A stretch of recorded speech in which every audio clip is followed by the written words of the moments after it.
to hear me and see me properly, give me a thumbs up if you're all able to hear me and see me. Yes, good afternoon, good afternoon, hello, hi, Akash, Sonali, Avinash, Ravi, Anand, बहुत बढ़िया, सभी को आवाज आ रही है, बहुत बढ़िया, बहुत बढ़िया, सभी लोग ज्वाइन कर लो दोस्तों। कैसे हो तुम लोग? How are you people doing? कैसे हो आप सब? सेटिस्फेक्शन नहीं होना, हाँ, सही है। चलो, रवि तो शर्मा आ गया। अच्छा, तो चलो क्लास की शुरुआत करते हैं फिर। बहुत बढ़िया है, रेगिस्तान पे रहते हैं की आशीर्वाद से कोई और कहेंगे लगातार को यूनिटरी स्ट्रक्चर में बदल देता है। एंड अगर स्टेट्स की बात करें, जम्मू कश्मीर में जब स्टेटहुड था आर्टिकल 370, तो बहुत ज्यादा बार इसको इस्तेमाल किया गया था।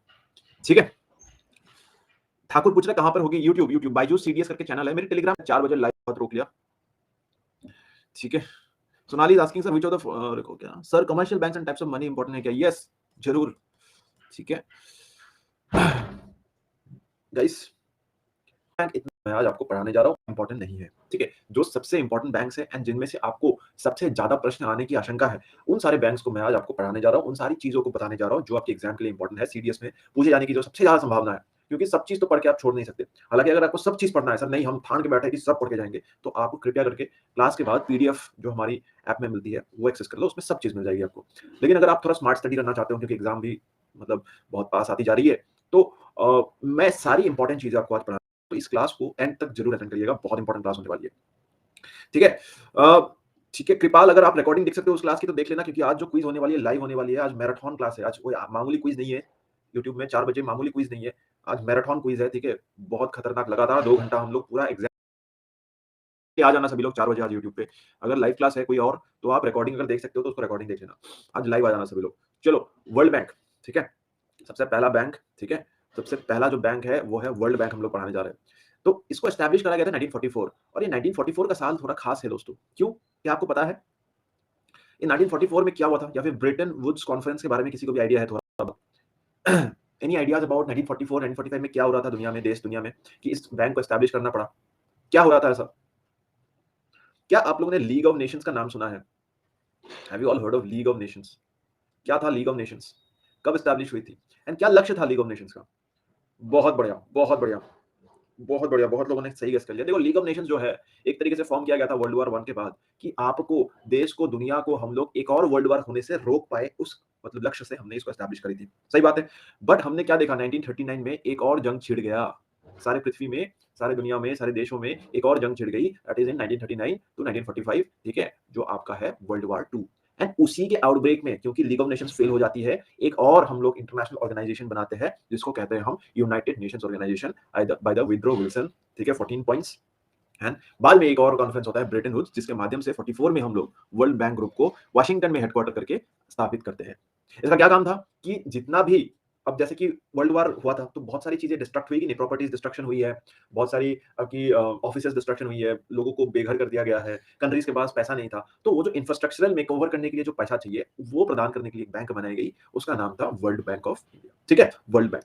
World bank is vital source of financial and technical assistance to developing countries around the world. कि जो गरीब देश है उसको अगर रिकवर करनी है तो एक वर्ल्ड बैंक जैसा संस्था बहुत ही महत्वपूर्ण है। इसमें क्या क्या था देखो, ये वर्ल्ड बैंक जो है ये बाद में एक्चुअली इसका नाम पड़ा, पहले इसका नाम international bank of reconstruction and development था। तो अगर आपको सीडीएस में पूछा जाता है कि वर्ल्ड बैंक का बताओ बताओ पहला नाम क्या था, तो आईबीआरडी, जो आईबीआरडी है, ठीक है, और कुछ ऐसे छोटे छोटे बैंक्स को मर्ज करके बेसिकली एक बड़ा संस्था बनाया गया यूनाइटेड नेशंस के साथ एफिलिएटेड, उसका नाम है वर्ल्ड बैंक। ये शालिनी, ये फर्स्ट स्लाइड है। ठीक है, तो आईबीआरडी, फिर International Development Association that is IDA, फिर International Finance Corporation that is IFC, Multilateral Investment Guarantee Agency that is MIGA, and International Centre for Settlement and Investment Disputes ICSID. ये सारों, ये चारों, ये पांचों चीज मिलके बेसिकली, ठीक है, जो है मिलके बनता है हमारा क्या, वर्ल्ड बैंक। ठीक है, Sushmita Singh Telegram ID send कर दीजिए। टेलीग्राम आईडी में नहीं हो यार तुम लोग अभी तक, क्या कर रही हो? टेलीग्राम आईडी में सेंड करता हूँ। ठीक है सुष्मिता, तो ये समझ में आया, वर्ल्ड बैंक समझ में आया? अभी सेंड करता हूँ सुष्मिता, रुक जाओ। ये समझ में आया क्या आप सबको? कोई दिक्कत तो नहीं है? वर्ल्ड बैंक क्या था? एक ऐसा बैंक जिसके माध्यम से क्या, इंफ्रास्ट्रक्चरल हम लोग एक मेकओवर कर पाए पूरे दुनिया का। इंफ्रास्ट्रक्चर मेकओवर करने के लिए क्या चाहिए? क्रेडिट चाहिए, लोन चाहिए, उधारी चाहिए। वो उधारी कौन देगा आपको? वर्ल्ड वॉर के बाद सारे देश का बैंक्रप्सी हो गया था। ठीक है, श्रीनित्या से मुझे भी चाहिए, मुझे भी चाहिए, शुभम भी कह रहा है मुझे भी चाहिए। अरे दे रहे भाई, दे लो, ले लो, ले लो। ये है मेरा टेलीग्राम आईडी, सभी लोग लिख लो, सभी लोग ज्वाइन भी कर लो। This is my Telegram ID. अच्छा, अब आपके एग्जाम में क्या आएगा, सभी लोग इसको ज्वाइन कर सकते हो, ठीक है, लिख के रख लो और क्लास में ध्यान दो अभी। वर्ल्ड बैंक की रिपोर्ट्स एंड इंडाइसेस आपके एग्जाम में ऑफन पूछी जाएगी। क्वेश्चन ऐसे आएगा, प्रश्न ऐसे आएगा आपके एग्जाम में, ध्यान से सुनो, ये सीडीएस का पास्ट ईयर क्वेश्चन है। क्वेश्चन ऐसे आता है कि दोस्तों, which of the following are released by world bank, या फिर वर्ल्ड बैंक की जगह आईएमएफ पूछ लेगी, या फिर आईएमएफ की जगह एनडीबी पूछ लेगी, अलग अलग बैंक्स की, और उसमें मिक्सचर रहेगा, 3-4 ऑप्शन रहेगा, आपको पूछा जाएगा 1 2 3, बी रहेगा 2 3 ओनली। बैंक की रिपोर्ट्स एंड इंडाइसेस काफी ज्यादा इंपॉर्टेंट है आपको याद रखने के लिए, बाकी चीज याद रहे ना रहे, आपको ये याद होनी ही पड़ेगी। तो वर्ल्ड डेवलपमेंट रिपोर्ट कौन रिलीज करता है? World bank. वर्ल्ड बैंक से ही World Development Report. Ease of doing business कि कौन से देश में कितना बिजनेस करने के लिए ईजी है। ग्लोबल इकोनॉमिक प्रोस्पेक्ट्स कि देश और दुनिया कहाँ जा रहा है। Human capital index, international debt statistics and logistics performance index. ठीक है, ये वाला, ठीक है, ये वाली जो चीजें हैं आपको याद रखनी पड़ेगी। ठीक है, क्लियर है? अरे thank you Anjali, thank you. यहाँ पे स्मार्ट से लिखने से खराब हो जाती है, ठीक है, अदरवाइज अच्छी ही थी पहले। याद हो गया दोस्तों? Can we move forward? Munni कह रही है सर रिपीट। अरे कुछ रिपीट करना नहीं है मुन्नी, इसको याद करनी है बस। ये पांचों रिपोर्ट, ठीक है, सॉरी 6 रिपोर्ट जो है, भारत में अगर बिजनेस करना है तो कितना आसान है कितना मुश्किल है। यहाँ पे जो आईएएस बाबू लोग होते हैं, क्या इसमें रेट टेपिज्म कर लेते हैं, क्या लाइसेंसिंग का इशू होता है, क्या लैंड ग्रैबिंग करनी मुश्किल होती है क्या, तो वो कहता है ईज ऑफ डूइंग बिजनेस। तो वैसे अलग अलग पैरामीटर्स का अलग अलग रिपोर्ट्स आती है बस। मुन्नी के लिए इनके यूज क्या है? अरे भैया, कोई भी अगर फॉरेन इन्वेस्टर भारत में बिजनेस करने आएगा तो वो देखेगा कि ईज ऑफ डूइंग बिजनेस कितना है भारत में। अगर भारत में ईज ऑफ डूइंग बिजनेस ही नहीं है तो कोई नहीं आएगा, क्योंकि यहाँ पे बिजनेस एस्टैब्लिश करने के लिए, जमीन लेने के लिए आपको दलालों को इतना पैसा देना पड़ता है, तो कौन आएगा आपके यहाँ पे बिजनेस करने के लिए? समझ में आ रहा है?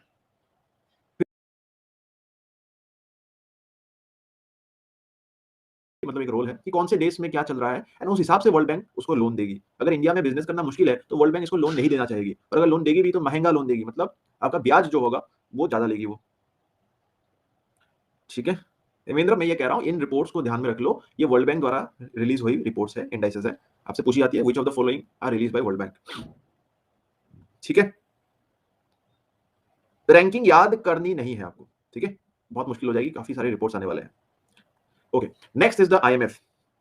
ठीक है, next is IMF. Rochak is asking a very good question, how world bank gets the money. जो मेंबर कंट्रीज है वो कंट्रीब्यूट करती है वर्ल्ड बैंक में, एंड उसके हिसाब से उसको पैसा मिलता है अपना। ठीक है, अच्छा नेक्स्ट इज आईएमएफ। ठीक है, ये भी कब एस्टैब्लिश हुआ था? 1944 में, by nations Bretton Woods conference. ठीक है, न्यू हैम्पशायर यूएस में। इसका भी हेडक्वार्टर वहीं पे है जहां वर्ल्ड बैंक में है, वाशिंगटन डीसी। ताजुब की बात यह है दोस्तों कि क्या आप देख सकते हो सारी जो इंपॉर्टेंट संस्थाएं हैं पहले यूएस में हेडक्वार्टर है, नॉट इन रशिया। उस समय का जो सुपर पावर था वो रशिया में है, बट ये सारे हेडक्वार्टर्स यूएस में है। चलो, तो इंटर उससे आप आइडिया लगा सकते हो यूएस की रुतबा। अच्छा, IMF is an organization of 189 countries working to foster global monetary cooperation and financial stability। आप कहोगे सर अभी तो आपने बताया कि वर्ल्ड बैंक जो है फाइनेंशियल स्टेबिलिटी के लिए है, तो अब IMF भी आप कह रहे हो, तो इन दोनों में फर्क क्या है? इन दोनों में क्या फर्क क्या है? What is the difference between IMF and world bank? Divyanshu, वही तो पूछ रहा हूं मैं। आप मेरे को बताओ कि वर्ल्ड बैंक और IMF में फर्क क्या है? IMF भी लोन देती है और वर्ल्ड बैंक भी लोन देती है, तो फिर इनमें कुछ फर्क तो होगा, या फिर ऐसे मजे मजे में दो दो संस्थाएं बना ली? क्यों बना ली हमने? कभी सोचे हो? ये तो बचपन से आप देखते आ रहे हो, ऐसा कोई नया चीज मैं पढ़ा नहीं रहा हूँ, वर्ल्ड बैंक आईएमएफ, हाँ सर ने ऐसा कुछ बता दिया कि सुना ही नहीं था कभी, बट अभी मैं बताने जा रहा हूँ। ठीक है, तो यूपीएससी की जो लेवल होती है इसलिए इंपॉर्टेंट होती है क्योंकि आप ऐसी चीजें सोचने लग जाते हो जो आपने शायद पहले कभी नहीं सोचा होगा।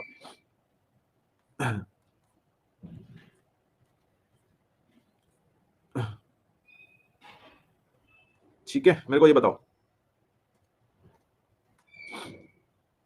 कोई नहीं बता पा रहा है?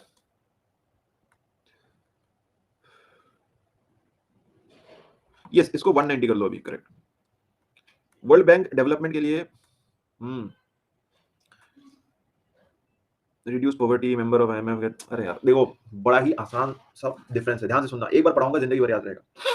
ध्यान में रखना कि अगर कंट्री में, अगर किसी देश में, अगर किसी देश में आपको पैसा चाहिए कोई इंफ्रास्ट्रक्चरल डेवलपमेंट के लिए या फिर रिकंस्ट्रक्शन के लिए, आपका मतलब बेसिकली कोई नेशनल डिजास्टर होता है या फिर कोई वार की वजह से आपका पूरा कंट्री तहस नहस हो जाता है, तो उसका जो लोन देगा वर्ल्ड बैंक देगा। बट अगर आपकी मॉनेटरी पॉलिसी में गलती है, ठीक है, मॉनेटरी पॉलिसी यानी कि आपका जो एसएलआर है, सीआरआर है, जैसे श्रीलंका का हालत है, श्रीलंका जो है अभी बैंकरप्ट हो चुकी है, ठीक है, बट उसका कंस्ट्रक्शन के लिए अभी पैसा नहीं चाहिए, उसको देश बचाने के लिए पैसा चाहिए। वो जो पैसा होगा वो आईएमएफ देगा, वर्ल्ड बैंक नहीं देगा। क्या आपको ये थोड़ा सा मतलब बहुत ही फाइन लाइन ऑफ डिफरेंस है? जो वेनेजुएला का हालत है, बताओ मेरे को, वेनेजुएला को कौन लोन देगा? वर्ल्ड बैंक देगा या आईएमएफ देगा? आईएमएफ देगा, ठीक है, बिकॉज अरे नहीं, वर्ल्ड बैंक नहीं देगा विपुल, आप समझे नहीं। जिस देश में कंस्ट्रक्शन के लिए पैसा नहीं चाहिए, जिस देश को अपना फाइनेंशियल स्थिति जो है बैंकरप्सी को सही करना है, उसके लिए पैसा चाहिए, वो देगा आपका आईएमएफ। बट कुछ देश होते हैं गरीब देश, जैसे अफ्रीकन कंट्रीज में इंफ्रास्ट्रक्चर ही नहीं है, नाला नहीं है, बिल्डिंग नहीं है, उसमें सड़कें नहीं है, रास्ते नहीं है, वो सब बनाने के लिए वर्ल्ड बैंक देता है। ठीक है? ये क्या था? इसका पहला नाम क्या था? पहला नाम क्या था? Reconstruction and development, international bank of reconstruction and development. ठीक है? तो कंस्ट्रक्शन करने के लिए पैसा देती है। तो कंस्ट्रक्शन रिलेटेड जो पैसा होगा वर्ल्ड बैंक उठाएगी, और जो आपकी फाइनेंशियल स्टेबिलिटी, देश का फाइनेंशियल स्थिति को सही करने के लिए पैसा होता है, वो आईएमएफ देगी। क्लियर है? क्लियर है? मुन्नी कह रही है फिर श्रीलंका को आईएमएफ पैसा क्यों नहीं दे रही है? अरे उसमें भी तो क्लॉज है, बता रहा हूँ अभी। ऐसा थोड़ी है कि आपके पास पैसा है तो किसी को भी बांटते चलोगे। मुन्नी आप ये बताओ कि आपके बैंक में कुछ तो पैसा होगा, या आपके पापा के पास कुछ तो पैसा होगा, वो सबको बांटते चलते हैं क्या? रिलेटिव को सबको दे देते हो आप? पैसा है इसका ये मतलब थोड़ी है कि सबको दे दोगे। उसमें देखनी भी तो पड़ेगी श्रीलंका की नीति कैसी है, श्रीलंका सही में उसको जरूरत है, वो बदमाशी करके उसने गवाया है सारा पैसा। ठीक है? बहुत बढ़िया। अब आईएमएफ का जो सबसे इंपॉर्टेंट चीज है वो है आईएमएफ का कोटा। ठीक है? इसमें अलग-अलग कोटा होता है। जैसे IMF is a quota based institution. ठीक है? Quotas are building blocks of IMF financial and governance structure, and एक individual member country quota broadly reflects the relative position of the world economy. एक तरीके से मतलब आईएमएफ में आपको voting करना पड़ता है दोस्तों। ठीक है? तो उसमें वोटिंग का जो शेयर होता है और कोटा का जो शेयर होता है वो कहीं न कहीं रिलेटिव होता है। यहाँ पे 17% कोटा है, तो 16% वोट शेयर मिलता है। मतलब जो भी देश आईएमएफ में ज्यादा पैसा प्रदान करेगा, उसको वोटिंग में ज्यादा शेयर मिलेगा। ठीक है? यानी कि जब मुन्नी पूछ रही थी कि श्रीलंका को पैसा क्यों नहीं मिल रहा है, तो श्रीलंका को पैसा मिलना चाहिए या नहीं मिलना चाहिए, उसको डिपेंड करेगा, उसके ऊपर एक रेजोल्यूशन पास करानी पड़ेगी, वोटिंग करी जाएगी, और उसमें सारे लोग वोट करेंगे इस प्रकार से। ठीक है? अलग-अलग वोटिंग शेयर है, और अगर वो पास हो जाती है, तभी जाके श्रीलंका को पैसा मिल सकता है। ओके? बट यहाँ पे आप देख सकते हो श्रीलंका गरीब क्यों हुई है? क्यों हुई है? चाइना से लोन ले लेके। पता है आपको? चाइना से लोन ले लेके गरीब हुई है कि नहीं? हम्बनटोटा पोर्ट चाइना को बेच दिया। चाइना के साथ एक अलायंस करा था, और सबसे चाइना का बड़ा दुश्मन कौन है? चाइना का सबसे बड़ा दुश्मन? सभी लोग बताओ। सभी लोग बताओ। चाइना का सबसे बड़ा दुश्मन यूनाइटेड स्टेट्स है। तो अगर आप हमारे दुश्मन से लेके अलायंस लेके आप दुबे हो, तो यूनाइटेड स्टेट्स तो बल्ले-बल्ले करेगी ना, मरो सालो, और जाओ चाइना के पास। तो आईएमएफ का लोन कैसे आसानी से मिलेगा? नहीं मिलेगा, मिलेगा भी तो कम परिमाण में मिलेगा। समझ में आया? समझ में आया? Yes, very good Pankaj, correct. तो यूएसए सबसे ज्यादा पैसा देती है। ठीक है? कितना देती है देखो, इतना मिलियंस में देती है एसडीआर। अब अगला बताने जा रहा हूं एसडीआर क्या होता है। तो उसका शेयर इतना बनता है, तो वोटिंग में भी उसका इतना शेयर बनता है। समझ में आया? ये कोई दिक्कत तो नहीं है। आप पूछोगे सर कैसे कोटा फॉर्मूला कैलकुलेट होता है, ये सब नहीं पूछा जाता है, बट किसी स्टूडेंट को रुचि हो सकता है, तो ये है आपका पूरा फॉर्मूला। तो आपके देश का जीडीपी कितना है, ओपननेस कितना है, वेरिएबिलिटी कितना है, रिजर्व्स कितनी है, इन सारे पैरामीटर्स के ऊपर आपका कोटा डिटरमाइन होता है। सलील कह रहा है वोट शेयर बता दीजिए। अरे यहाँ पे दिख तो रहा है वोट शेयर, यूनाइटेड स्टेट्स का 16%, जापान का 6%, चाइना का 6%। ठीक है? ये एग्जैक्टली डिटरमाइन करता है आपका शेयर कितना है, उसके हिसाब से आप कोटा वोटिंग शेयर होता है। दिव्यांशु, एग्जैक्टली यूएस का बहुत बड़ा सुप्रीमेसी है आईएमएफ के ऊपर। यूवी कह रही है sir can you please tell me for my first attempt for CDS exam IMA. Yuvi, अब लड़का हो या लड़की हो? लड़का हो तो अभी आईएमए जा सकते हो, नहीं जा सकती वरना लड़की लोग। और फर्स्ट अटेम्प्ट के लिए ही पढ़ाए रहे हम लोग यहाँ पे। ठीक है? यस मुन्नी। यूवी कह रही है I am in 4th semester, तो 4th सेमेस्टर वाले नॉट एलिजिबल है। ठीक है? वो फाइनल ईयर में होना पड़ेगा। आईएमएफ को कोटा समझ में आता है। अब अगला जो चीज है यहाँ पे एसडीआर दिख रहा होगा आपको। सर ये एसडीआर क्या होता है, ये तो बताओ। एसडीआर होता है आपका, ठीक है, SDR is an international reserve asset, जो आईएमएफ द्वारा ही क्रिएट किया गया। जैसे आपका करेंसी होता है, पैसा होता है, वैसा ही एक चीज, एक एसेट क्रिएट किया है आईएमएफ द्वारा in 1969 to supplement its member countries of official reserves. ठीक है? और वैल्यू ऑफ एसडीआर जो है वो based on a basket of 5 countries की करेंसी होती है। मतलब एक देश इन 5 देशों का कितना करेंसी होल्ड करता है। जैसे भारत है, अब इंडिया के पास कितना यूएस डॉलर है, कितना यूरो है, कितना चाइनीज रेनमिनबी है, कितना जापानीज येन है, एंड कितना ब्रिटिश का पाउंड स्टर्लिंग है, उसके ऊपर निर्धारित करेगी कि इंडिया के पास एसडीआर कितना है। ठीक है? एसडीआर कितना है, and the SDR is neither A currency nor a claim on the IMF, rather it is a potential claim on the freely usable currencies of IMF. मतलब आप एसडीआर को एक पैसे की करेंसी की तरह यूज नहीं कर सकते, बट अगर आपके पास ज्यादा एसडीआर है, तो आपके पास ज्यादा रिजर्व्स है। ये जो रिजर्व वाला सेक्शन है ना दोस्तों, तो आपके पास ज्यादा एसडीआर यानी कि ज्यादा रिजर्व, और ज्यादा रिजर्व यानी कि आप ज्यादा क्लेम कर सकते हो कोटा में। इसकी जो आईएमएफ की कोटा है, आप कह सकते हो इंडिया अगर यहाँ पे है आज, तो इंडिया कह सकती है अब मेरे पास ज्यादा एसडीआर है, तो मेरे को ऊपर जाना है, तो मेरे को ज्यादा कोटा लेनी है, तो मैं ज्यादा कंट्रीब्यूट कर सकता हूँ, और इस वजह से मेरे को ज्यादा वोट शेयर भी मिल सकती है। समझ में आया? समझ में आया सभी को? एसडीआर क्या होता है? एसडीआर एक क्लेम है कि मुझे अगर इंडिया को, अच्छा एसडीआर की फुल फॉर्म ही नहीं पता आपको? अरे यार, ये लो, एसडीआर की फुल फॉर्म है, दिव्यांशु को पता था, स्पेशल ड्राइंग राइट्स। चलो फिर से समझाता हूँ। चलो ठीक है मुन्नी, फिर से समझाता हूँ। ठीक है, ध्यान से सुनो, सब लोग भूल जाओ, एसडीआर मैंने बताया नहीं अभी तक, फिर से समझाता हूँ। चलो, एसडीआर क्या होता है? एसडीआर यानी कि पकड़ लो भारत आज कहाँ पे है, पकड़ लो चाइना है 3rd पोजीशन में। ठीक है? चाइना 3rd पोजीशन में है, उसको जाना है 2nd पोजीशन में, जापान को मार गिराना है। तो अगर जापान को मार गिराना है चाइना को, तो चाइना को क्या करना पड़ेगा? अपना कोटा बढ़ाना पड़ेगा, है कि नहीं? कोटा बढ़ाने का फ़ॉर्मूला क्या है? ये है, इसमें एक कंपोनेंट होता है रिज़र्व्स का, यानी कि अगर चाइना के पास रिज़र्व्स बढ़ जाएगा, तो उसका कोटा बढ़ जाएगा, ठीक है? और कोटा बढ़ाने के लिए रिज़र्व बढ़ाना पड़ेगा और रिज़र्व कैसे बढ़ा सकते हो? आप इन 5 देशों का करेंसी एक्वायर कर सकते हो, यानी कि हर देश अपने बैंक के पास, आरबीआई के पास एक फॉरेक्स रिज़र्व होता है, जिसमें ये US dollars, euro, Chinese renminbi ये सब जो प्रसिद्ध करेंसीज़ है देशों दुनिया का, वो एक्वायर करके रखती है। और अगर उसका मात्रा पकड़ लो, अभी 100 रिज़र्व है हमारे पास, उसको अगर हम लोग बढ़ा के 1000 कर देंगे, तो हम लोग का ये वाला फ़ॉर्मूला में कोटा का फ़ॉर्मूला बढ़ जाएगा। कोटा का फ़ॉर्मूला बढ़ जाएगा तो हम लोग को वोटिंग शेयर बढ़ जाएगी। ये है एसडीआर का खेल। समझ में आया? दिव्यांशु इज आस्किंग एक्यूमुलेट करके रखे रिज़र्व में ना ज़्यादा अमाउंट में। नहीं समझ में आया, प्रश्न है कि कमेंट है? रिज़र्व जो है वो आप एक्यूमुलेट करके रखते हो। यदि एफडीआई इंक्रीज़ हो तो एसडीआर इंक्रीज़ होगा। नहीं, देखो आपका अगर एफडीआई इंक्रीज़ हो रहा है तो बिज़नेसेस इंक्रीज़ होगी, जीडीपी इंक्रीज़ होगी एंड तब भी आपका एसडीआर यानी कि कोटा इंक्रीज़ होगा, एसडीआर नहीं होगा, कोटा इंक्रीज़ होगा। क्यों? क्योंकि अगर एफडीआई इंक्रीज़ हो रही है, जीडीपी इंक्रीज़ हो रही है और जीडीपी का भी एक यहाँ पे परसेंटेज है।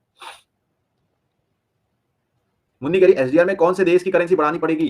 अरे यार, ये 5 देश, US, euro, Chinese, Japanese and British, ठीक है? तो इंक्रीज़ कैसे होगा रिज़र्व? अरे लाओगे ना, खरीदोगे, आरबीआई भारतीय रुपीस देगा और उसके मुकाबले डॉलर खरीदेगा, मतलब ₹80 दोगे तो $1 मिलेगा। वैसे-वैसे करके खरीद-खरीद के आप रिज़र्व करते हो, ठीक है? भानु कह रहा है आगे चलो सर, बोर हो गए। सही बात है। समझ में आ गया ना एसडीआर? बहुत बढ़िया। नेक्स्ट इज़ आईएमएफ की कौन-कौन सी रिपोर्ट होती है? ये भी इंपॉर्टेंट है। Global financial stability report and world economic outlook. ये दोनों आपको रटना है, इसमें समझाने लायक कोई चीज़ है नहीं। चलो आगे बढ़ते हैं। Next is the Asian development bank. ठीक है? Asian development bank. तो एडीबी जो है is a regional development bank established in 1966, okay? और ये जो एडीबी है एनविजन्स क्या करता है? Inclusive, resilient and sustainable Asia and Pacific. तो जैसे वर्ल्ड बैंक है पूरे दुनिया के लिए, वर्ल्ड बैंक किसके लिए है दोस्तों? पूरे दुनिया के लिए है। वैसे ही एशियन डेवलपमेंट बैंक, नाम में ही लिखा है एशिया, और एशिया में 2 बेसिकली आपकी कॉन्टिनेंट्स को ये कवर करने की कोशिश कर रहा है, एशिया पैसिफिक एरिया। यानी कि एशिया पैसिफिक एरिया यानी कि आपको कैसे समझाएँ? रुक जाओ यहाँ पे ड्रॉ करके दिखाता हूँ। ठीक है? ये है आपकी एशिया। तो ये है इंडियन ओशन, तो ये वाला एशियन पार्ट और इस तरफ है पैसिफिक ओशन। ठीक है? ये जो पैसिफिक एरिया है, उसको कवर करने के लिए आपका ये स्पेसिफिक बैंक है। ठीक है? पैसिफिक इज़ टचिंग यहाँ पे आपकी यहाँ पे यूएस को भी टच करती है। ठीक है? तो ये वाला area Pacific and Asian area, तो इन दोनों एरियाज़ को टच करने के लिए आपके पास, ठीक है? ऑस्ट्रेलिया ये है ना, ऑस्ट्रेलिया रहेगा। यार जल्दी-जल्दी बनाया यार, विपुल हँसो मत।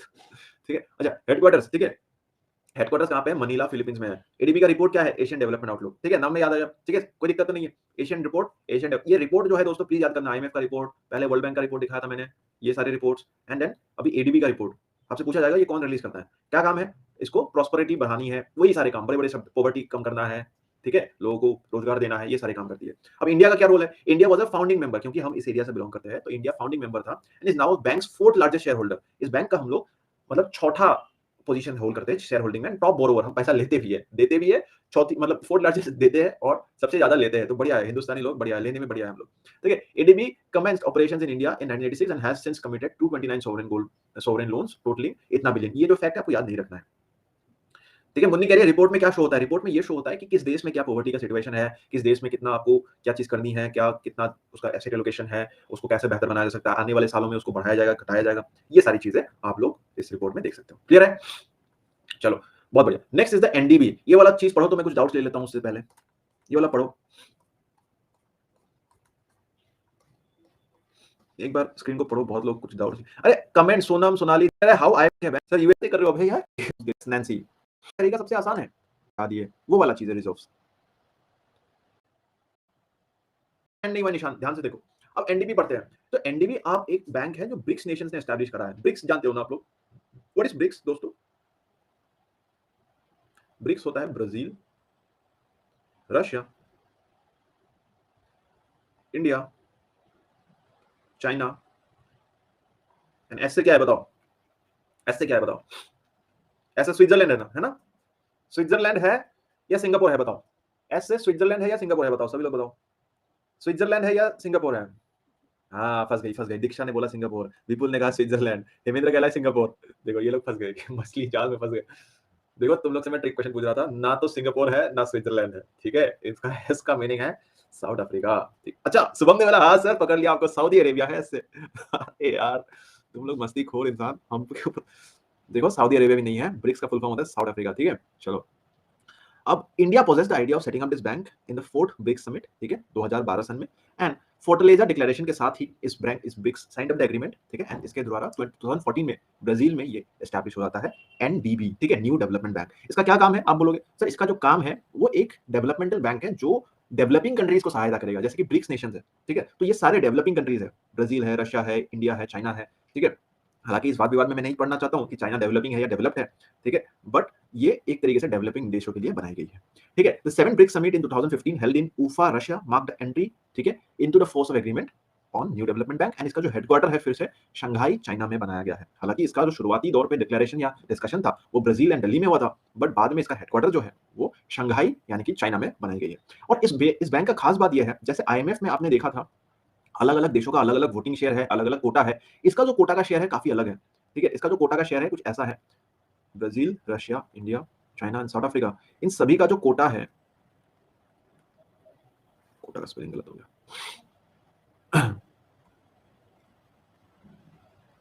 इसका जो कोटा है और एक तरीके से वोट शेयर है वो सभी का 20% है, मतलब इक्वल है दोस्तों, सभी का 20-20% है। इसको आपको यहाँ पे कंट्रीब्यूट करना पड़ेगा, मतलब एनडीबी का जितना भी पैसा होगा 20% ब्राजील से आएगा, 20% रशिया से आएगा, 20% इंडिया से आएगा, और उसी हिसाब से आपको वोट्स भी सभी का समान यहाँ पे देखने को मिलता है। Yes, yes Shalini. तो ये सबसे बढ़िया एक चीज़ है इस बैंक में, जो कि काफ़ी अलग बैंक्स में देखने को हम लोग को कभी-कभी नहीं भी मिलता है। ठीक है? तो ये एनडीबी का है, हेडक्वार्टर ये है, एंड आपको याद रखनी है इतनी सारी चीज़ें। उसके बाद बैंक्स के संदर्भ में हम आगे बढ़ते हुए एक ऐसा ऑर्गेनाइजेशन के बारे में पहली बार बताने जा रहा हूँ, जो इस फाइनेंशियल इंस्टीट्यूशन के नाम पे हम लोग को इसको पढ़ना पड़ता है, क्योंकि पूरे वर्ल्ड की जो ट्रेडिंग ऑर्गेनाइजेशंस है, ट्रेड चलता है, जितना भी ट्रेड चलता है, वो सारा रेगुलेशन डब्ल्यूटीओ कराती है। डब्ल्यूटीओ यानी कि वर्ल्ड ट्रेड ऑर्गेनाइजेशन, एंड इसको गैट को रिप्लेस करने के बाद 1995 में बनाया गया था। गैट इससे पहले ऑर्गेनाइजेशन जो ट्रेड को संभालती थी देशों दुनिया में, बट गैट किसी ना किसी कारणवश सक्सेसफुल नहीं रहा, तो एक नया संस्था हमने बनाया डब्ल्यूटीओ। ठीक है? ये क्या करता है? इंटरनेशनल ट्रेड को, भारत अगर पाकिस्तान में कुछ सेल कर रहा है तो उसका कस्टम कितना लग रहा है, भारत सही से उसको सेल कर रहा है कि नहीं, या किसी देश ने अगर करेंसी मैनिपुलेशन करके अपने सामानों को बहुत ज़्यादा सस्ता कर रखा है, ठीक है? मतलब फेयर डील हो रहा है कि नहीं, वो सारा चीज़ ये एक तरीके से देखती है। इसका हेडक्वार्टर जो है जेनीवा स्विट्जरलैंड में है, ठीक है? एंड इसका इंडिया एक फाउंडिंग मेंबर भी है। ठीक है? ठीक है, भानु कह रहा है कि सर ये सक्सेसफुल क्यों नहीं हुआ? देखो, आए दिन डब्ल्यूटीओ भी अनसक्सेसफुल होने का न्यूज़ आ रहा है, तो इसका मेन कारण ये है कि लोग चाहते नहीं है कि मैं अगर तुमसे कोई ट्रेड कर रहा हूँ, कोई तीसरा पार्टी आके इसमें निर्देश दे। किसी को भी पसंद नहीं आता है वो चीज़। तो वही कुछ यहाँ पे भी देखने को मिल रहा है कि डब्ल्यूटीओ जब अपने नियम झाड़ती है, तो लोगों को पसंद नहीं आता है, एंड अमेरिका जैसे बड़े-बड़े देश इस चीज़ को मानना नहीं चाहती है। और आपको पता है कि इस दुनिया में जब कभी अमेरिका का साथ नहीं होता है, तो वो संस्था कहीं न कहीं डूबने का बहुत बड़ा आशंका हो जाती है, एंड इस वजह से डब्ल्यूटीओ का भी एक तरीके से अस्तित्व में एक बहुत बड़ा सवाल पैदा हो गया है, एंड उस समय गैट में हो गई थी। चलिए देखते हैं, अभी फिलहाल तो रेलेवेंट है तो पढ़ते हैं हम लोग। क्या स्ट्रक्चर है डब्ल्यूटीओ का? इसका सबसे 3 भागों में हम बाँट सकते हैं। एक है मिनिस्टीरियल कॉन्फ्रेंस, जिसमें टॉप मोस्ट डिसीजंस लिया जाता है, ठीक है? ये एवरी 2 ईयर्स मीट करती है, एंड इसमें सारे मेंबर्स को प्रेजेंट होना ही पड़ेगा। उसके बाद है general council, it comprise of representatives of all member states. इसमें जनरली प्रधानमंत्री जाते हैं, इसमें जनरली सेक्रेटरी लेवल के लोग जाते हैं, प्रधानमंत्री नहीं जाते हैं इसमें, ठीक है? It is responsible for day to day business and management of WTO, and other councils and bodies कुछ होते हैं, जैसे there are bodies like goods council, services council, trade policy review, dispute settlement. अगर 2 देशों में डिस्प्यूट हो गया, पाकिस्तान कह रही है कि इंडिया हम लोग को बहुत महंगी चीजें बेच रही है, ठीक है? हमारी चीज़ों के ऊपर कस्टम लगा के इसको प्रेफ़रेंशियल नहीं दे रही है ट्रीटमेंट, ठीक है? पकड़ लो, ऑयल भारत में पाकिस्तान से भी आता है और सऊदी से भी आता है, बट और दोनों का दाम इक्वल है, 100 रुपया। बट पाकिस्तान वाले तेल में भारत क्या कर लगा लगा देता है, कस्टम लगा देता है ₹20 का, और सऊदी वाले तेल में लगा देता है ₹5 का। तो ज़ाहिर-सी बात है, कौन-सा बिकेगा? बताओ दोस्तों, सऊदी वाला तेल बिकेगा या स पाकिस्तान वाला? सऊदी वाला बिकेगा। तो इस मुद्दे को पाकिस्तान खड़ा कर सकती है डिस्प्यूट सेटलमेंट बॉडी में, कि देखो हम तो सेम ही क्वालिटी ऑफ तेल बेच रहे हैं, ये भारतीय लोग हमारे साथ भेदभाव करते हैं, ठीक है? तो पाकिस्तान रोने लग जाती है, तो जाके फिर डिस्प्यूट सेटलमेंट बॉडी में भारत को बुलाया जाएगा, ये बताओ तुमने ऐसा क्यों किया? ठीक है, इसको ठीक करो। तो वो वाला काम डिस्प्यूट सेटलमेंट करती है। वही ऐसे गुड्स के मामले में गुड्स काउंसिल, और अगर पकड़ लो कोई आईटी सर्विसेज बेच रहे हो, कोई टूरिज्म सर्विसेज बेच रहे हो, तो उसका सर्विसेज काउंसिल में होगी। बात स्पष्ट हुई? डब्ल्यूटीओ का फुल फॉर्म क्या है? भाई पूछ रहा है। अरे world trade organisation, world trade organisation, ठीक है भाई? बहुत बढ़िया, बहुत बढ़िया। ग्रेट। अब फेयर ट्रेड, आप पूछोगे सर आपने जो कहा कि फेयर ट्रेड कैसे, मतलब ये एंश्योर कराती है, डब्ल्यूटीओ कैसे एंश्योर कराती है? देखो, ये देश जो बदमाशी करता है ना, इसका सबसे बढ़िया तरीका है सब्सिडी, ठीक है? कोई भी देश, पकड़ लो भारत को अपना एक्सपोर्ट बढ़ाना है, किसी भी देश को अपना एक्सपोर्ट बढ़ाना होता है कि नहीं? तभी तो मुनाफा आएगा, पैसा आएगा हमारे देश में। है कि नहीं? तो एक्सपोर्ट बढ़ाने के लिए क्या करना पड़ेगा? अब लोग भारत के सामान को कब खरीदेंगे बताओ?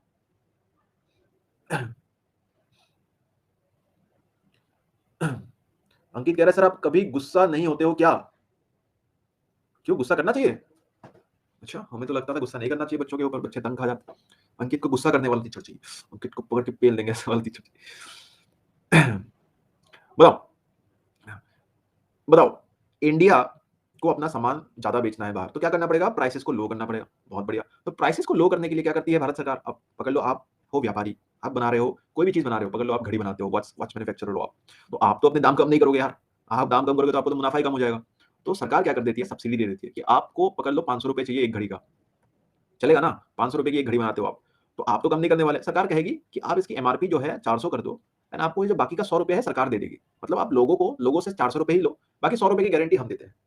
तो आपको तो जो मिलना चाहिए उतना ही मिल गया बट लोगों को वो सस्ते में मिल गया एंड इस वजह से आपकी एक्सपोर्ट बढ़ सकती है एंड बाहरी देशों के लोग भी आपके घड़ी में रुचि दिखा सकते हैं। समझ में आया? तो यही होता है सब्सिडी और इस वजह से अगर भारत की सरकार इसमें सब्सिडी देगी बहुत ज़्यादा, तो बाहरी देश जो गरीब देश है, जो सब्सिडी नहीं दे सकती है, तो उसको बहुत मतलब एक तरीके से लॉस हो जाता है। इसका फ़ायदा किसको मिलता है सब्सिडी वालों को? सबसे अमीर जो देश है, जैसे यूएसए जितनी सब्सिडी देगी, वो भारत दे पाएगी कभी? यूएसए पकड़ लो इतनी अमीर देश है, अपने सामान में इतनी सब्सिडी देके रखेगी कि सारा सामान फिर यूएसए से ही खरीदा जाएगा। भारत का सामान या अफ्रीका का सामान कोई नहीं खरीदने वाला क्योंकि उनके सरकार उतना सब्सिडी नहीं दे पाती है।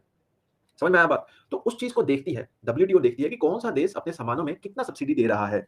अगर अत्यधिक सब्सिडी दे रहा है और जो बेफिजूल की सब्सिडी होती है वो अगर दी जा रही है, तो तुरंत डब्ल्यूटीओ रेड फ्लैग रेज़ कर देता है और देश को निर्देश देता है कि आप अपनी सब्सिडी की मात्रा कम करो, वरना हम आपको ब्लॉक कर देंगे। ठीक है? और उस सब्सिडी की मात्रा को परिमाण करने के लिए 3 अलग-अलग बॉक्सेस बनाई गई है, एक ग्रीन बॉक्स, एक एम्बर बॉक्स एंड एक ब्लू बॉक्स। ठीक है? ग्रीन बॉक्स सब्सिडी में ऐसा कहा जाता है कि इन सब्सिडीज़ को हम अलाउ कर देते हैं। ठीक है? बोलते हैं कि ऐसे कुछ सब्सिडीज़ होते हैं जो सरकार जितना चाहे दे सकती है। आप पूछोगे सर कौन से ऐसे सब्सिडीज़ होते हैं? फॉर एग्जांपल कोई पेस्ट कंट्रोल या फिर रिसर्च के लिए सब्सिडी दे रहा है या फिर फूड सिक्योरिटी के लिए जैसे एग्रीकल्चर में फर्टिलाइज़र सब्सिडी दे रही है सरकार, तो वो अलाउड होता है क्योंकि वो किसानों के हित के लिए, वो ट्रेड डिस्टॉर्शन के लिए नहीं है। ठीक है? ट्रेड उससे खराब नहीं हो रही है। वो किसानों में अगर लोग किसी दिन मतलब बारिश किसी साल में बिल्कुल वर्षा ही नहीं हुआ, तो उस साल तो जेनुइनली किसानों को अपना हक मतलब अपना ज़िंदगी सही में रखने के लिए सब्सिडी देना पड़ेगा ना सरकार को। तो वो सब्सिडी ग्रीन बॉक्स में है, वो सब्सिडी देने से डब्ल्यूटीओ कोई भी मतलब एक तरीके से कंप्लेंट नहीं करती है। Next is amber box. All kinds of domestic subsidies और support that can distort production fall in the amber box. ठीक है? कुछ-कुछ ऐसे सब्सिडीज़ होते हैं जैसे हम लोग जैसे घड़ी के सामान में आपको सब्सिडी देना कोई ज़रूरत नहीं था। वो ट्रेड को डिस्टॉर्ट करने वाला चीज़ है। तो कहा गया है कि इन सब्सिडीज़ को हम लोग को कम करना चाहिए and these are subject to de minimis that is generally 5% for agricultural production and developing countries and developed countries के लिए डेवलप्ड कंट्रीज़ के लिए 5% एंड डेवलपिंग कंट्रीज़ के लिए 10%। मतलब अगर यूएसए कोई सब्सिडी देना चाहता है डोमेस्टिक चीज़ों के लिए, तो सिर्फ 5% दे सकता है और डेवलपिंग कंट्रीज़ क्योंकि इंडिया को ज़रूरत है अपनी बिज़नेसेस को, व्यापार को बढ़ाने के लिए, तो वो 10% दे सकता है। ठीक है? एम्बर बॉक्स समझ में आया सभी को? सभी को एम्बर बॉक्स समझ में आया? वो सब्सिडीज़ होती है डोमेस्टिक प्रोडक्ट्स के ऊपर दे रहे हैं और कहा जाता है जो अमीर देश है वो कम सब्सिडी दे सकता है क्योंकि गरीब देशों के सामान भी तो बिकनी चाहिए। तो गरीब देशों के सामान बिकने के लिए उसको थोड़ा ज़्यादा सब्सिडी देने के लिए वो हक मिलता है। ठीक है? अगला जो है blue box, all those amber box subsidies that limit production comes under the blue box. ठीक है? This can be increased without limit as long as subsidies are linked to production on limiting programmes. मतलब एक ऐसे subsidies होते हैं, amber box का ही सब part है ब्लू बॉक्स, जो लिमिट करता है प्रोडक्शन को। प्रोडक्शन उसका लिमिटेड है, तो उसको हम लोग ब्लू बॉक्स सब्सिडी में डालेंगे एंड इसको this can be increase without any limits as long as subsidies are linked to the production. कि हम लोग एक ऐसा सामान बना रहे हैं जिसका सिर्फ 50 ही यूनिट हम बनाने वाले हैं और उसको बनाने के लिए हम सब्सिडी दे रहे हैं। ठीक है? तो हम उस सामान में सब्सिडी दे सकते हैं जितना चाहे क्योंकि हम 50 ही यूनिट बना रहे हैं, तो उसमें कोई भी लॉन्ग रन पे कोई भी ट्रेड डिस्टॉर्शन नहीं होता है। तो एम्बर बॉक्स होता है कि जिसमें हमको लिमिट करना पड़ता है सब्सिडी को, बट ब्लू बॉक्स सब्सिडी वो होता है जिसमें हमको लिमिट नहीं करना है क्योंकि उसका जो मात्रा है, प्रोडक्शन 50 यूनिट के बाद या 100 यूनिट के बाद जो भी निर्धारित यूनिट है, उसके बाद हो ही नहीं सकती उस चीज़ की। अगर फिर भी कर रहा है तब उसको ग्रीन बॉक्स एम्बर बॉक्स में डाल दिया जाएगा एंड उसको फिर लिमिट करा जाएगा। And last type of subsidy is the red box जो बिल्कुल ही मना है।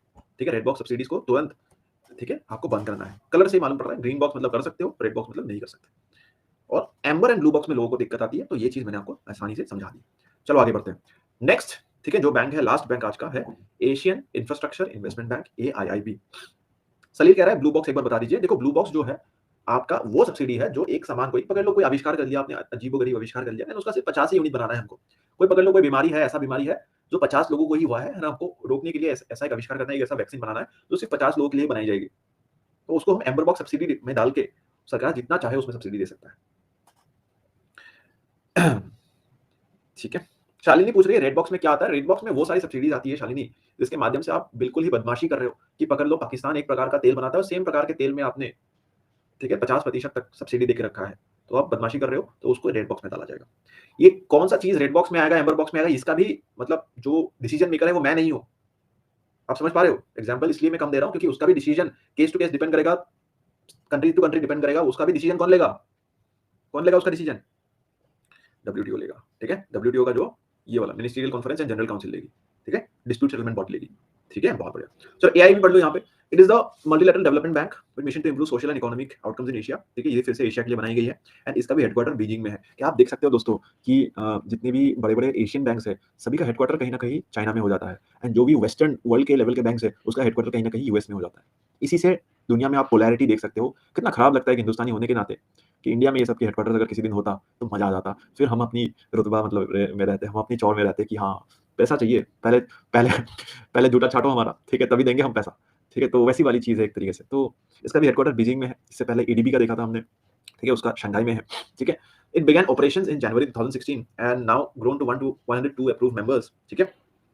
And all powers of the bank are vested in the board of governors, highest decision making जो बॉडी है इसका बोर्ड ऑफ गवर्नर्स है, ठीक है? AIB is non resident, board of directors is responsible for the direction and इसमें basically ये इतना सारा क्वेश्चन इसमें नहीं आता है। आपको ये पता होना चाहिए 2016 में एस्टैब्लिश हुआ है, बीजिंग में ये एस्टैब्लिश्ड है, ठीक है? एंड इसका जो काम है, नाम में ही लिखा है इंफ्रास्ट्रक्चर इन्वेस्टमेंट, मतलब एशिया में इंफ्रास्ट्रक्चरली एशिया को अच्छा बनाने के लिए जो भी खर्चा चाहिए होगा, इसका बहुत ही बड़ा एक लोन टेकर है श्रीलंका, ठीक है? इस एआईबी का लोन सबसे बड़ा एक तरीके से टेकर है Sri Lanka. China is the largest contributor यहाँ पे देख सकते हो, ठीक है? चाइना सबसे ज्यादा कंट्रीब्यूट करती है, अराउंड 50 बिलियन, यानी कि जब शुरुआत हुआ था 100 बिलियन के साथ हुआ था एंड उसका आधा चाइना ने अकेला दे दिया था। देख सकते हो कितना पैसा है, ठीक है? कितना पैसा है। And India is the second largest share holder contributing to 8.4 billion. कहाँ चाइना का 50, हाँ, यहाँ पे 10 बिलियन भी हम तक नहीं दे पा रहे। तो यही भेदभाव होता है। And China is the largest share holder भी उसी के साथ 26% का शेयर होल्डिंग है एंड उसके बाद इंडिया का है, देन रशिया का है, देन जर्मनी का यहाँ पे देखने को मिलता है। ठीक है? बात समझ में आई? मुन्नी कह रही है रीज़न क्या है चाइना में हेडक्वार्टर्स होने का? अरे पावर यार! जब किसी बैंक में आधा पैसा तुम्हारा है तो तुम तो मनमानी करोगे ना। मेरे घर में, मेरे बाथरूम के पास एक बैंक का ब्रांच होगा। जो चाहे वो कर सकती हो ना तुम। मेरे टॉयलेट के अंदर इसका चेक डिपोज़िशन का सेंटर होगा। जो मन मर्ज़ी कर सकता है यार चाइना। जब पैसा होगा तुम्हारे पास फिर किसको मतलब औकात दिखाओगे ना भाई। अरे नहीं करेंगे, जाओ 50 बिलियन डाल डाल रहे हैं, नहीं डालेंगे। इंडिया बोलेगी हमारे यहाँ पे दिल्ली में एक ब्रांच खोल दो। नहीं डालेंगे भाई 50 बिलियन, जाओ तुम अपने खुद खुद से खोल लो। तब क्या करोगे? समझ पा रहे हो? इसलिए पैसा कमाओ दोस्तों, पैसा कमाओ, पैसे से ही रियल पावर है इस दुनिया में। ठीक है? बहुत बढ़िया, बहुत बढ़िया। सभी को समझ में आ गया? कोई दिक्कत तो नहीं है? ठीक है? बहुत ही बढ़िया। 102 मुकुल। कितने क्वेश्चन आते हैं? 10 से 15 क्वेश्चन। ठीक है? हाँ, हेमेंद्र का क्वेश्चन से मेरे को याद आया। अभी आपका होमवर्क है। अभी आपका होमवर्क जो है, असाइनमेंट है। ठीक है? आपका असाइनमेंट जो है कि ऑल जितना भी इंस्टीट्यूशन का मैंने पढ़ाया आज आपको, ठीक है? ये इसलिए मैं नहीं दे रहा हूँ क्योंकि बहुत लोग 2023 में भी आप करोगे, 2024 में भी तो आप एग्ज़ाम चेक करो। ये जो असाइनमेंट है आप एग्ज़ाम से 1 महीना पहले चेक करो। ठीक है? एग्ज़ाम से ठीक पहले चेक करना, तो वो आपको सबसे ज़्यादा काम आएगा। वो है 4 नहीं, वो अपने रिपोर्ट्स को प्रिपेयर करते हैं। सिर्फ लोन देने का काम नहीं है, पूरे वर्ल्ड की स्टेबिलिटी को वो नोटिस करते हैं। जैसे